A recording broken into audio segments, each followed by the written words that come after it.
सांसद जी, आज जो है अब्बास अंसारी को सुप्रीम कोर्ट से राहत मिली है। कल वो अपने पिता के फातिया में शामिल हुए। इसको लेकर परिवार का आप लोग का क्या रिएक्शन रहेगा?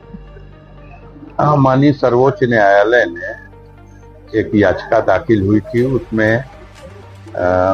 अब्बास अंसारी को जब उनके पिता मुख्तार अंसारी साहब उनकी मृत्यु हुई तो उसमें वो शामिल नहीं हो सके थे, और आज सुनवाई हुई तो चूंकि कल उनका फातिहा है 10वीं का, तो माननीय सर्वोच्च न्यायालय ने उस फातिहे में उनको शिरकत करने के लिए इजाजत दे दी है। अब रमजान का महीना है, फजर की अजान होती है सूर्योदय से पहले, और फजर की नमाज के फौरन बाद कुरान शरीफ की तिलावत का सिलसिला यहाँ शुरू हो जाएगा, और महिलाएं अंदर पढ़ती हैं और पुरुष जो है वो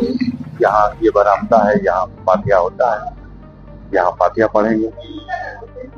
ये दिन भर ये कुरान के पढ़ने का सिलसिला जारी रहेगा, और सूर्यास्त से पहले ये पढ़ने का सिलसिला बंद करके और मगरिब की अजान के साथ रोजा अफ्तार होगा, और फिर दिन भर में जो कुरान शरीफ पढ़ी गई, जितने पारे और जितने खत्म,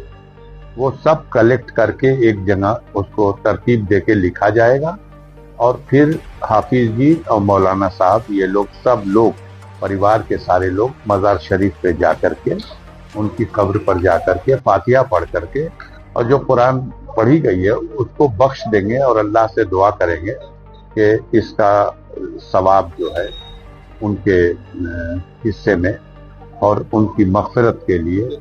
उनके गुनाहों को माफ़ करने के लिए, उनको जन्नत में आला मुकाम अता करने के लिए, उन्हें शहीद का दर्जा देने के लिए ये सब दुआ मांगी जाएगी। ये प्रोग्राम कल का है। कल के इस प्रोग्राम में अब्बास के शामिल हो जाने की वजह से परिजनों को बहुत राहत हुई है। एक कमी खलती थी, वो मुख्तार का बड़ा बेटा है, और ये बेबसी थी कि वो शिरकत नहीं कर सका मिट्टी में, न उनके दफन करने के जनाजे में, न नमाज जनाजा में। अब ये 10वीं के फातिहे में शामिल होगा। 12 तारीख को जो 13वां दिन हो जा रहा है, क्योंकि 30 तारीख को दफन हुए थे, तो 30 तारीख के 13वें दिन यानी 12 तारीख को हम लोग जो उनके मग़फ़िरत के लिए दुआए खास यहाँ फैमिली के सारे लोग करेंगे, उसमें भी वो शिरकत करेंगे। और 11 तारीख ईद का दिन है, तो ईद के दिन हम लोग इस ईद को एक खुशी का त्योहार या हर्षोल्लास का त्योहार नहीं मना पाएंगे। ये सभी धर्मों में होता है कि जिस त्योहार के मौके पर परिवार में कोई ऐसी मौत हो जाती है, तो उस त्योहार को खुशी के रूप में तो नहीं मनाया जा सकता, वो एक रस्म होगी। क्योंकि ईद का दिन एक रमज़ान की इबादत के सिले में अल्लाह की तरफ से इनाम देने का दिन है, इबादतों का के एवज में इनाम का, मग़फ़िरत का, बख्शिश का दिन है। इसलिए उस त्योहार को तो सबको मनाना ही है, लेकिन हम सादगी के साथ उसको, और अब्बास चूँकि इजाज़त मिल गई है, तो 11 तारीख को भी हम लोगों के साथ अपने वालिद के मग़फ़िरत की दुआ और अपने परिवार के लोगों के साथ सादगी के साथ इस ईद की रस्म को भी, जो पहली ऐसी ईद होगी जब मुख्तार साहब इस दुनिया में नहीं रहे, और वो ईद फैमिली इस तरह से मनाएगी, तो उसमें भी शिरकत करेंगे। हम लोग उम्मीद करते हैं कि जो माननीय सर्वोच्च न्यायालय का आदेश है, उसके क्रम में हम इसी तरह से सारे प्रोग्राम और इंतजामात करें कि हम उस आदेश का अक्षरशः पालन भी करें, और वो अब्बास जो जेल से आ रहे हैं,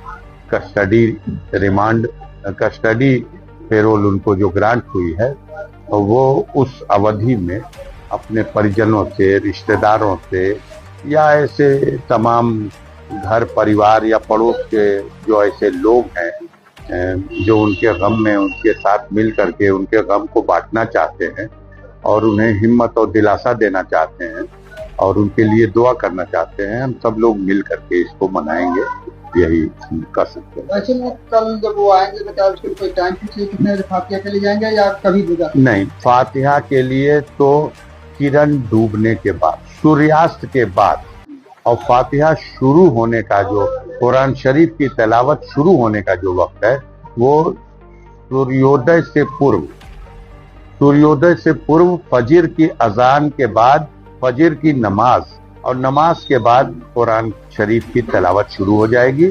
और ये तिलावत का सिलसिला दिन भर चलेगा। सूर्यास्त से पहले